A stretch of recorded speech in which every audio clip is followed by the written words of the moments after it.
अनजालु फरायसाफोर जोंनि जेनाखि सोंथि 3.3 नि जेनाखि सोंथि कुइसन नम्बर 3 नि रमान 5 दंमोन बे रमान 5 नि जोंनियाव मा दंमोन माने मोनसे बोखावखोन्दा जाय बोखावखोन्दाजों जोङो बोखावखोन्दानि रानग्रा आरो रानजाग्राजों मोननैजोंबो दाजाबोबा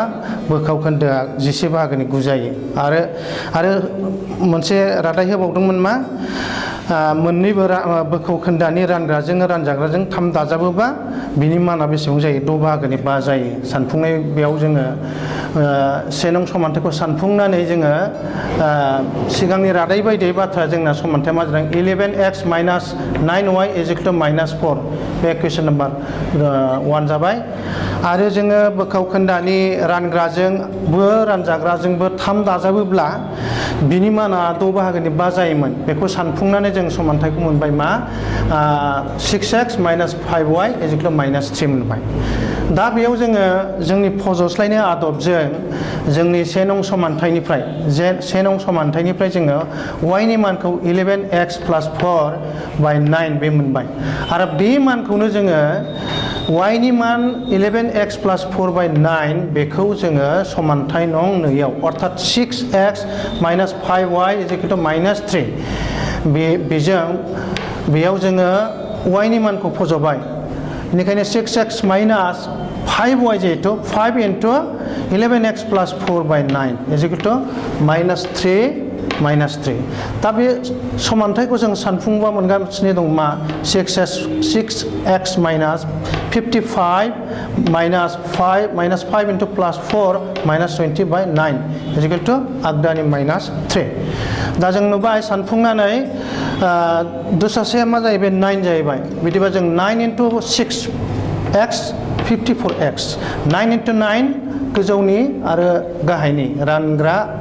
आरो रानजाग्रा 9 केन्सेल गतिके -55x - 20 जिहेतु दस्रासेया 9 × -3 -27 दा जों बेखौ सल्भ खालामोब्ला सिम्प्लिफिकेसन खालामोबा जों मा मोनो -x = -27 + 20 मीन्स -7 थायो -x = -7 गतिके x नि मानखौ जों दा मा मोनबाय सानफुंनानै 7 मोनबाय 7 मोनबाय दा बेखौ आरो जोङो बे x नि मानखौ 3 नं समान्थायाव नैबे y = 11x + 4/9 आव 3 नं समान्थायाव x नि मानखौ फज'नानै जाय x नि माना 7 गतिके y = जिहेतु 11x दंमोन 11 × 7 + 4/9 11 × 7 11 सानजाब 7 77 दाजाब 4 गतिके बाय रानग्राया 9 दङ 17 जों दाजाब 4 खौ दाजाबोब्ला जों 81 मोनो अर्थात 9 बाहागोनि 81 बेयो 81आ 9 जों 9 बार 9 खेब थाङो बेनिखायनो y नि माना मा जाबाय 9 दा जोंनो सोंनाया जाहैदों मा बोखावखोन्दोआ मा जागोन होननानै सोंदों बे बेलायाव जोङो y नि मानखौ 9 मोनबाय x नि मानखौ 7 मोनबाय गतिके जोंनि दिहुननो गोनां बोखावखोन्दोआ मा जागोन 9 बाहागोनि 7 जागासिनो दं अनजालु फरायसाफोर जों थिग बेबायदिनो जोंनियाव 3 नम्बरनि सोंनायाव गासै मोनबा दंमोन मोनबायाव जोङो मोननै खालामबाय 1 आरो 5 गतिके हमवर्क हिसाबै नोंसोरनो बे आयदायाव हमवर्क हिसाबै आङो सोंथि 3.3 नि कुइसन नम्बर 3 नि रमान 2 रमान 3 आरो रमान 4 बे मोनथामखौ आं नोंसोरनो हमवर्क हिसाबै दोनबाय हमवर्क न'आव अनजालु फरायसाफोर नोंसोरो न'आव बांसिननिख्रुइ बांसिन प्रेक्टिस खालाम अब्लानो मा जागोन जोङो सानफुंनो हागोन गोसोआ गाहाम मोनगोन दावगानाय मोनगोन आरो गोसोखौ जों बेबायदि थासारियाव लाबोनो हायोबा सानखान्थिया आंगोनिख्रुइबो आंगोसिन जागोन गतिके अनजालु फरायसाफोर जों दा जोंनियाव सोंनाय जेनाखि बोखावखोन्दो बे माना जाहैबाय जायखौ जों x/y लादोंमोन x नि माना 7 जादों 7 मोनदों जों सानफुंनानै y नि मानखौ 9 मोनदों गतिके जोंनि बोखावखोन्दोआ x/y नालाय दिहुननो गोनां बोखावखोन्दोआ बेनिखायनो 9 बाहागोनि 7 अर्थात 7/9 जों दा जरा समान्थायनि सोलायस्लु मोननैनि अर्थात x आरो y नि जेनाखि मान बे मान दिहुननायनि जिखिनि आदबमोन बे आदब मोनथामनि गेजेराव जोङो मोनसेखौ जों फोजोबबाय बे जाहैबाय फज'स्लायनाय आदबमोन दिनै जोङो खिन्थु खोमोरनाय आदब एलिमिनेशन मेथडखौ रायलायनो नागिरदों अदेबानि मोनथामबो आदब फज'स्लायनाय आदब खोमोरनाय आदब आरो दानखौ सानजानाय आदब गासिबजोंबो जोङो बे सोलिग्रा मोननैनि रोदा एबा मानखौ जों दिहुननायानो आनजादाव दिनैसिम जों खिन्थु बेखौ नुवाखै एसएसएलसि आनजादाव थेवबो जोङो बे मेथडखौ जोङो रोखायै रोंनांगोन जे जरा समानथाय होनानै उमुक आदबजों बा फज'स्लायनाय आदबजों बा खोमोरनाय आदबजों बा दानखौ सानजानाय आदबजों खालाम होननानै सोंनायखौ आं नुवाखै थेवबो जों जायहा जेखौ गोसो जायो जिखि आदबखौ बाहाया मानो बे आदबखौ बाहायनानै जोङो मोनथामबो रोखोमनि आदबावनो जोङो मानखौ x नि मान y नि मान x नि रोदा आरो y नि रोदा बे एखेयानो ओंखारगोन बेबायदि जोङो फज'स्लायनाय आदब साबस्टिटिउसन मेथडखौ जोङो रायलायखांबाय दिनै जों खोमोरनाय आदबखौ रायलायनि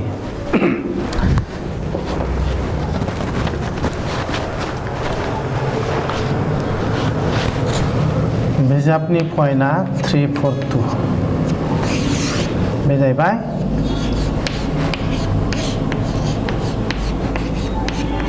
खोमोरनाय आदब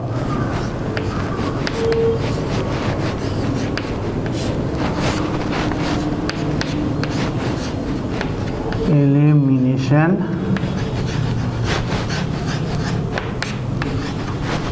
method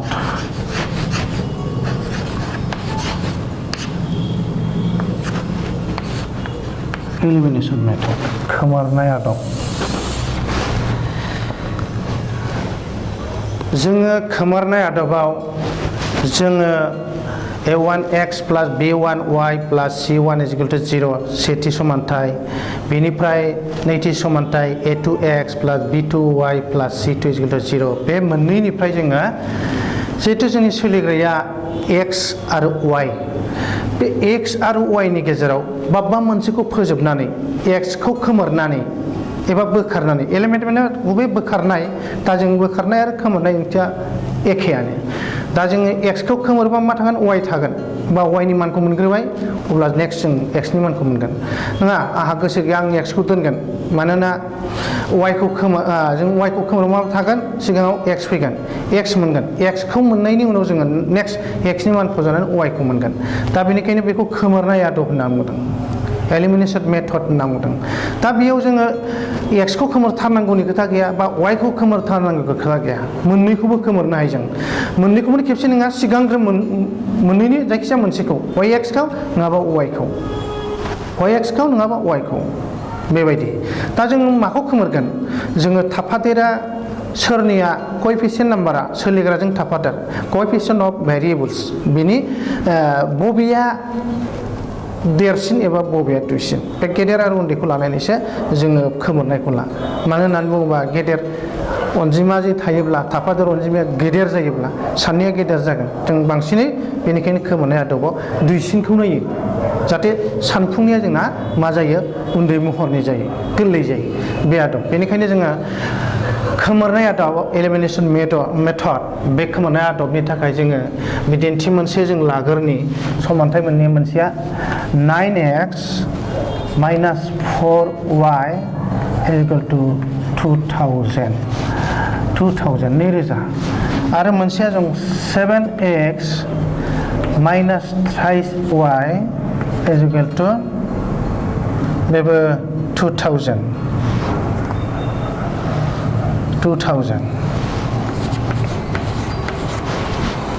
दा बेखौ जों समानथाय 1 आरो समानथाय 2 लाबाय दा जों खोमोरनायनि बेलायाव नैबेखौनो बुंदों दहाय आं जायखौ बुंबाय थादोंमोन मोनसे समानथाया जाबाय 9x minus 4y is equal to 2000 नैरोजा मोनसे 7x minus 3y is equal to 2000 बेखौ इक्वेशन 2 लाबाय दा जों खोमोरनाया बेयाव x खौबो खोमोरनो हायो x खौबो खोमोरनो हायो x खोमोरोबा मा जानांगोन बिसोरनि थाफादेरफ्रा एखे जानांगोन एखे जानोबा 9x जों जोङो 7 सानजाबनांगोन 9x जों 7 सानजाबनांगोन अब्लासो मा जागोन आरो नैबे इक्वेशन नम्बर 2 नि थाखाय 9 जों x नि गुबुन मोनसे थाफादेर 9 जों सानजाबनांगोन 9 into 7 63x बाकिखौबो समान समान सानजाबलांनांगोन जों आरो मोनसेया जाहैबाय इक्वेशन 2 जों 9 सानजाबबा 9 into 7 63x बेखौ जोङो फारि फारि सानजाबलांगोन दा जोङो आं बेखौ बुंनायनि जाहोना जाहैबाय मा दा नायदो जोङो y नि थाफादेरफ्रा एसेबाबो दुइसिन 4 3 दा बेयाव मोननैबो डिजिटआ सानजिमाया मोनसे मोनसेयानो एखमबा ओरैबायदि जायो बेयाव मोननै मोनथाम सानजिमाबो थानो हागौ मोनसे मोनसेखौ जोंहा प्रब्लेम नङामोन खिन्थु मोननै सानजिमा गाहाम थायोबा मोनथाम सानजिमा गाहाम थायोबा साननाया गिदिर जाहैगोन बे बेलायाव जोङो x आरो y सोलिग्रा थाफादेर x आरो y सोलिग्रानि थाफादेरफोरनि बिबांखौ जुदि नायोबा y जों थाफादेरनायनिया मा जायो खम जायो मोनसेनिया 1 नं समानथायनिया 4 आरो 2 नं समानथायना 3 अर्थात -4 आरो -3 दा बेयाव जोङो y खौनो खोमोनै लानो बेनिखायनो therefore equation 1 multiplied by 3 3जों सानजाबबाय 3जों सानजाबबा 3 सानजाबखौ 27x 3 सानजाब दानखौ 4 बा दानखौ 12y आरो नैबे थिंनिखौबो जों मा लादो 3 into 2000 means 6000 बेखौ जों equation 3 लाबाय थिग बेबायदिनो equation 2 जों जोङो दानिया 1 नं समानथायनि y नि थाफादेर 4 जों 4 खौ लाबाय जों 4 into 7 28x 4 into 7 28x 4 into -3 -12y -12y is equal to the 4 into 2000 माने 8000 equation 4 दानिया जों नायदो मोननै समानथायजों therefore 3 निफ्राय 4 खौ जों दानख'योबा मा जायो दानख'योबा नैबे दाजाबा दानख' जागोन आरो बेबो दानख'आ दाजाब जागोन दा बेयाव नायदो आरो नैबेबो गाहायनिया दाजाबमोन बे दानख' जागोन गतिके नायदो नैबेयाव 27x plus 27x नैबे मा -28x गतिके -x बे -12y plus 12y बे केन्सेल थांबाय बे दा नैबेयावबो 6000 दं आरो नैबे मा -8000 बा माइनास बेसेबां 2000 होमबा जोङो बेयाव मोनबाय माइनास मोननैबो माइनास x निबो माइनास बेबो माइनास गतिके x = 2000 जों मोनबाय दानिया जों बेखौ जायखिजाया समानथाय मोनसेयाव दानिया x नि मानखौ जों बहा फोजेनो x नि मानखौ जोङो 1 नं समानथायाव फोजेनसै 1 नङाव फज'नानै मा जायो 1 नङा जोंना 4 9x - 4y 9x नि माना जोंना 2000 -4y = 2000 जों सानफुङोबा मा जायो 18 2 सानजाब जितु 9x मोना 2000 18,000 18,000 दानख' 4y 2000 जों गतिके बेयाव मा थालांखो थिगानो दं -4y = 2000 - 18,000 गतिके y = बेयाव बेसेबां जायो नैबा 16 दानख' 16,000 आरो दानख' 4 गतिके जायगा नांगौखाय आं ओरै फैदों नायदो therefore y = मा जादों y = 4 into 4 4000 minus minus cancel 4000 4000 4 सानजा 46 दानख' दानख' केन्सेल 4000 आरो दानिया मा फज'नो जोङो आरो y नि मोनबाय जों बिदिबा नांलिया therefore दिहुननो गोनां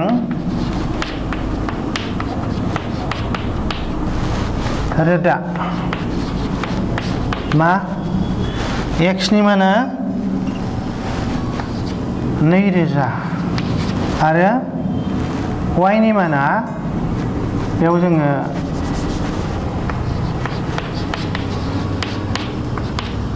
x is equal to आरो y is equal to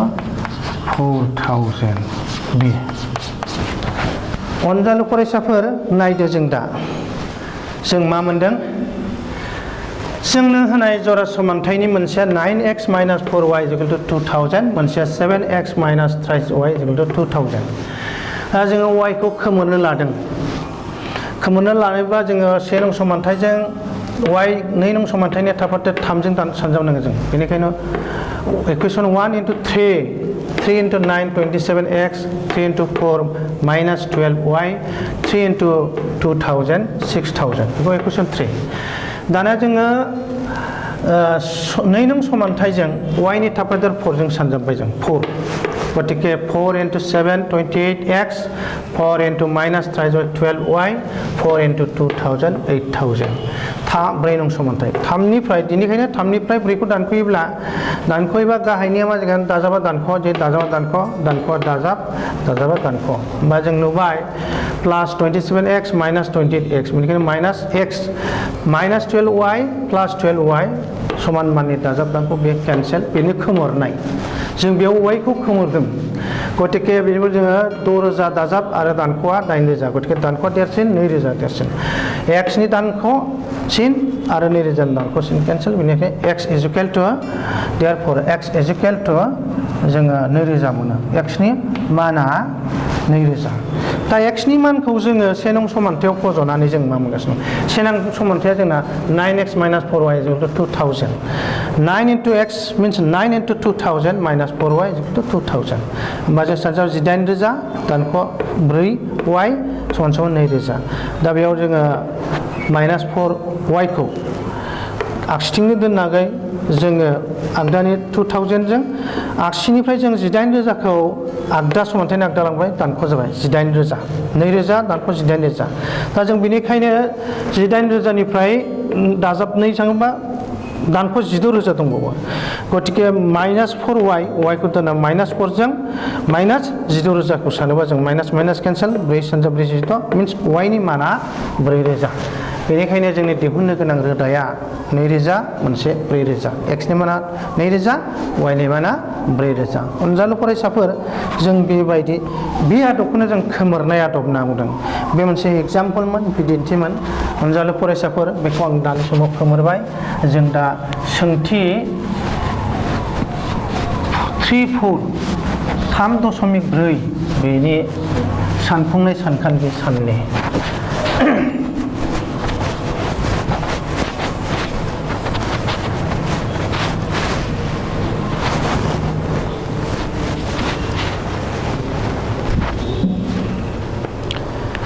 सोंथि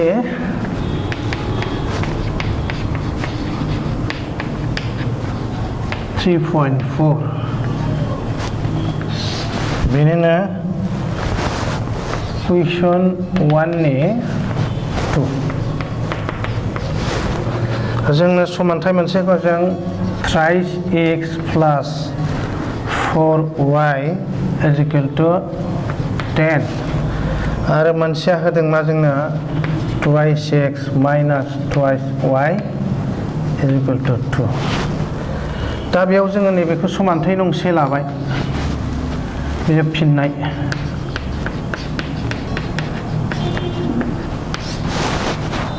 आरो नैबेखौ जोङो सानबा मोनगोन गासिबो जोंहा मा दङ नैजों दोनजायो बेनिखायनो x minus y minus 1 सानफुंनानै बेखौ जों 2 नं समानथाय लाबाय 2 नं समानथाय लाबाय दानिया जोङो 2 नं समानथायजों 4 खौ सानजाबनोसै जों equation 2 multiplied by 4 तारमाने जों y खौ खोमोन लादों होमबा मा जागोन 4x minus 4y is equal to 2 सानजाबनाय 4 बेखौ जों equation 3 लाबाय equation 3 दानिया 1 नं समानथायजों 4 नं समानथायखौ जों मा खालामनो दाजाबना 3 नं समानथायखौ दाजाबनि जों दाजाबबा माने दाजाबबो दाजायखौ जों केन्सेल खालामनो हायो दाजाबब्ला मा जागोन 3x plus 4y plus 4x minus 4y is equal to 1 plus 10 plus 4 10 plus 4 होमबा जों मा मोनगासिनो दं plus 4y minus 4y cancel 3x plus 4x 7x is equal to 14 दा बेनिखायनो जों बेयाव x is equal to जों 2 मोननो हायो 2 मोननो हायो मानोना 7 सानजाबनाय 14 7x is equal to 14 दं जों 7 जों 14 फोराबा 2 दानिया जोङो जायखिजाया मोननै समानथायावनो दानिया x नि मानखौ जोङो जायखिजाया माबेबा मोनसे समानथायाव जोङो फज'ब्लानो जों मोननो हायो मा मोननो हायो 2 नङाव फज'नो जों 2 नं समानथायाव फज'नानै 2 नं समानथाया जोंना मा नैबे x नि माना जाहैबाय 2 x minus y मोन 2 दानख' y is equal to minus 1 होमबा सानफुंबा minus y मा जाहैबाय minus 1 minus 2 means मा जायो minus 3 गतिके y is equal to जायगायाव हयथ' जेंना जानो हागौ आं गोजौआव लाबोबाय बेनिखायनो नायदो आङो गोजौआव लाबोबाय नायदो y therefore y is equal to 3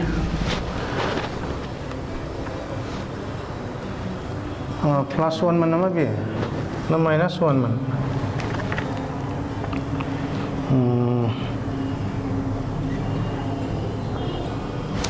बे minus 1 नङामोन ना बे plus 1 सो plus 1 गतिके नैबे plus 1 plus 1 1 minus 2 बे minus 1 सो minus 1 sorry therefore y is equal to plus 1 y नि माना plus 1 जाबाय therefore दिहुननो गोनां बेनिखायनो दिहुननो गोनां रोदा मा जायो x आ सिङाव फैयो x नि माना 2 y नि माना 1 अनजालु फरायसाफोर जों मोनबाय दा बेयावबो जों y खौ खोमोरदों आं y खौ खोमोरदों y खौ खोमोरालासिनो x खौबो खोमोरनो हागौ एज इउ लाइक बेयाव y खौसो खोमोरगोथारनांगौनि खोथा गैया x खौबो खोमोरगोनो हायो आं y खौ खोमोरदों सानफुंनानै जों नुनो मोनबाय जे फैयै जोङो मोननैबो समानथायनिफ्राय 3x plus 4y is equal to 10 सेथि समानथाय आरो जोंनिया नैथि समानथाय 2x minus 2y is equal to 2 मोन दा बेयाव गासिबो थाफादेर आरो मानफ्रा जोंना 2 जमोबा गतिके बेखौ गारनो हायो कमन divided by 2 in both side फारनैथिंबो जों 2 जों रानबा मा जागोन x minus y is equal to 1 जागोन आरो बेखौसो जों इक्वेशन नम्बर 2 खालामबाय इक्वेशन नम्बर 2 जों y खौ खोमोरनो थाखाय 4 जों सानजाबदों बेनिखायनो मा जादों 4 into x 4x 4 into minus y minus 4y 4 into plus 1 4 बे इक्वेशन नम्बर 3 खालामदों दा बेयाव मा जायो नायदो जोङो 1 नं समानथायजों 3 नं समानथायजों नैबे plus 4 बे minus 4y plus 4y minus 4y बेयाव जों दानख'नांगौनि खोथा गैया दाजाबनांगौ मोनसे दाजाबखा मोनसे दानख'खाया दाजाबबा बेबायदि केन्सेल थां बेनिखायनो x नि मानाथ' आरो बे x नि मानखौ जों समानथाय नंयैयाव अर्थात x minus y is equal to 1 आव जों फज'नानै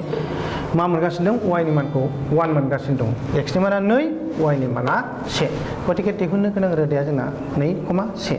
बेबायदि जों बेखौ खोमोरनाय आदब होनदों अनजालु फरायसाफोर दानिया जोङो आरो मोनसे सानखान्थि सानबावनि बेयाव कुइसन नाम्बार 1 आव मा दं बिजाबाव नायदो आद्राफोरखौ आङो कुइसन नाम्बार सोंथि 3.4 निनो सोंनाय कुइसन नाम्बार 1 नि गुबुन गुबुन मा दं बेखौनो जों सानफुं आयदाखौ बाहाय जों दा कुइसन नं 2 निखौ बानायनो सोंथिया बे एखे कुइसन नं 2 नि 2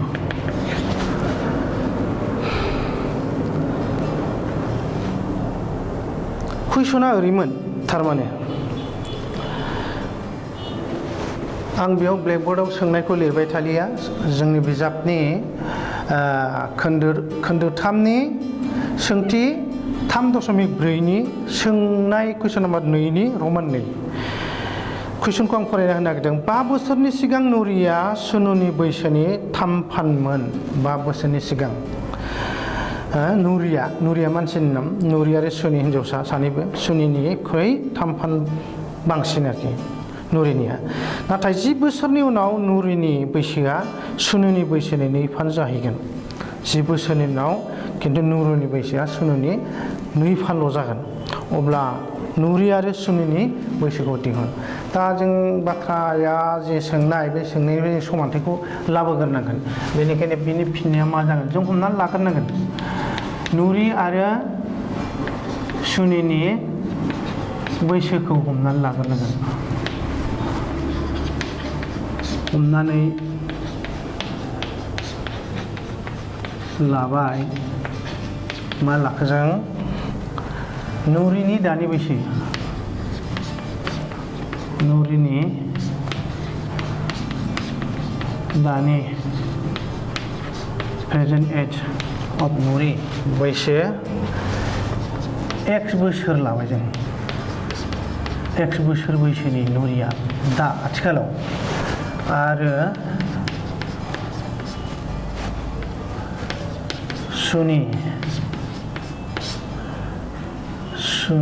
सुनिनि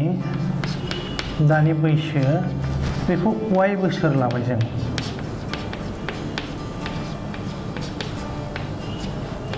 y बोसोर लाबाय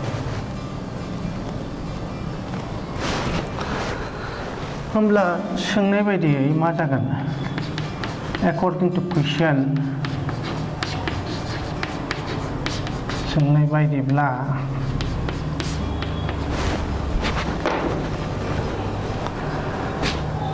5 बोसोरनि सिगां नुरिनि बैसोआ 5 बोसोरनि सिगां नुरिनि बैसोआ बेसेबां जागोन x जिहेतु प्रेजेन्ट एजआ दानि नुरिनि बैसोआ x 5 बोसोरनि सिगां x माइनास 5 जागोन आरो सुनिनि दानि बैसोआ y होमबा 5 बोसोर सिगां सुनिनि बैसोआबो मा जागोन y माइनास 5 जागोन नाथाय बे समाव नुरिनि बैसोआ फानथाममोन होमबा फानथाम खमसिननिया सुनिनिया होमबा समान दिन्थिनांगौआ जों 3 जों सानजाबनांगोन बेनिखायनो सिगांनि बाथ्रा बायदि बियो समानथाया जागोन जोंना x minus 5 is equal to 3 into y minus 5 बे जागोन बेखौ सानफुङोबा जोङो मा मोनगोन x minus 5 thrice y is equal to thrice y minus 3 into 5 minus 15 गतिके x minus थ्राइस y बेखौ जोङो सानबा मा मोनगोन 5 आरो थांबा मा जागोन प्लास जागोन प्लास माइनास गतिके जों डाइरेक्ट होबाय 10 बेखौ जों इक्वेशन 1 लाबाय आरो मोनसेया जाहैबाय जोंना 10 बोसोर उनाव 10 बोसोर उनाव दानि बैसोआ जुदि नुरिनिया x जायोबा 10 बोसोर उनाव 10 दाजाबनांगोन आरो सुनिनिया 10 बोसोर उनाव y प्लास 10 जागोन अब्ला किन्तु नुरिनि बैसोआ सुनिनि फाननै बारा जागोन होनना बुंदों गतिके बाथ्रा बायदि जोंना बे जानानै दं x plus 10 is equal to 2 into y plus 10 जागोन दा जों सानफुंबा बेयाव मा मोनगासिनो दं सानफुंबा x plus 10 twice y plus 20 गतिके x minus twice y बियो plus 10 नहुआ मा जागोन बेयावबो मा जागोन plus 10 दाजाब 20 नालाय बे दानख' 10 जागोन बे क्वेश्चन नम्बर 2 जागोन क्वेश्चन नम्बर 2 होमब्ला जोङो से नं आरो नै नंजों आं नैबेथिं होनो therefore से नङा नैबे दानख'नो जों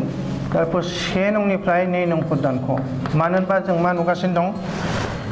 से नम्बराव x minus thrice y equal 10 नै number x minus twice y equal 10 होमबा जों नुगासिनो दं बे दाजाब x आबो दाजाब से नङाव y आबो दाजाब से नङाव बेनिखायनो से नं समानथायनिफ्राय नै नं समानथायखौ दानख'ब्ला जोंना मा जानानै दं से नं समानथाया x minus thrice y minus x minus twice y मा जाहैबाय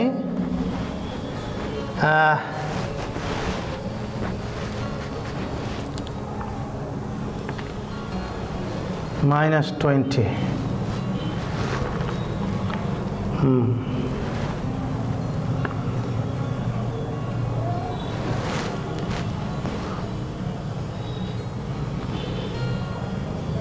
मा जादों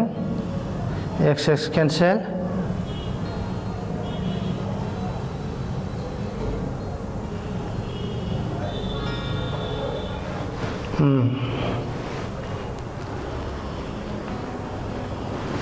y minus y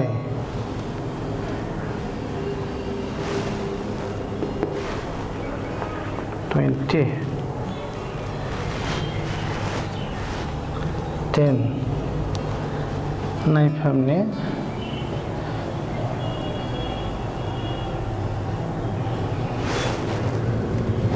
x minus thrice y minus 10 नैबे minus 10 बे minus 10 गतिके जायगा एसे आंखाल जादों equation 1 minus equation 2 equation 1 आ x minus thrice y minus x minus twice y is equal to 1 आरो minus 10 नैबे दानख' नालाय गतिके x minus thrice y minus x minus plus twice y minus 20 गतिके plus x minus x cancel minus thrice y plus twice y गतिके minus y is equal to minus 20 गतिके y is equal to 20 minus दानिया जोङो जायखिजायावनो फज'नो हायो जों समानथाय नङाव सेयाव फज'नो दानिया y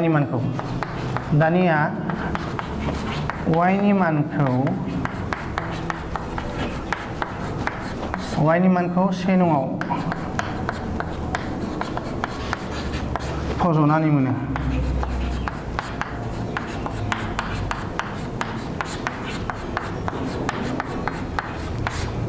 मा मोनो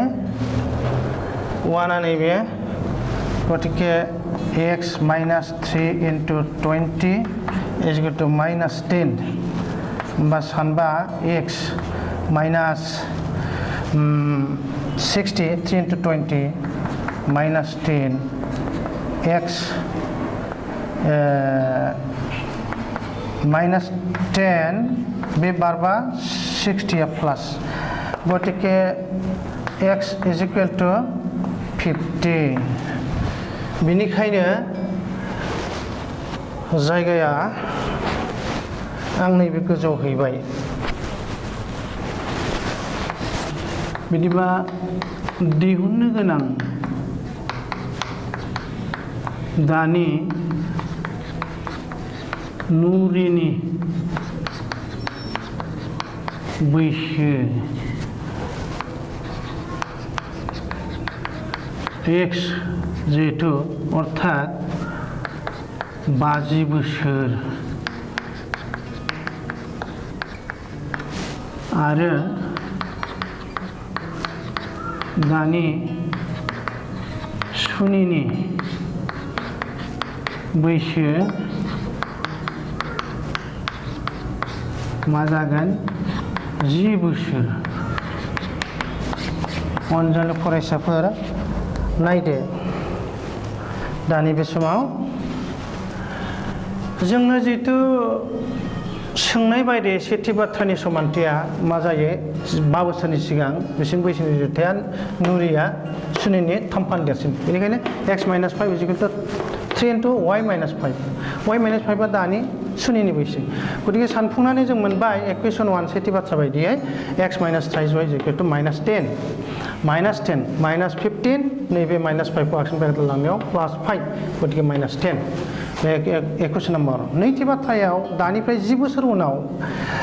नुरिनि बैसोआ x + 10 जागोन आरो सुनिनि बैसोआ y + 10 जागोन किन्तु अब्ला नुरि आरो सुनिनि बैसोनि रुजुथाया नुरिनिया सुनिनिख्रुइ 2 फान देरसिन जागोन अर्थात समान जानो थाखाय नुरिनि बैसोजों सुनिनि बैसोखौ जोङो 2 जों सानजाबनांगोन सानफुंनानै अब्ला मा मोनबाय नैथि बाथ्रा बायदियै x - 2y = 10 बेखौ इक्वेशन 2 मोनबाय जों दानिया जों नायबाय समानथाय नं c आरो समानथाय नोंनि x आ जोंना मोननैबो दाजाब x होनबा जों c निफ्राय 2 खौ दानख'ब्लानो मोनो मा मोनो x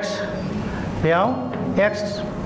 plus x minus x cancel जानानै minus 3y plus 2y minus y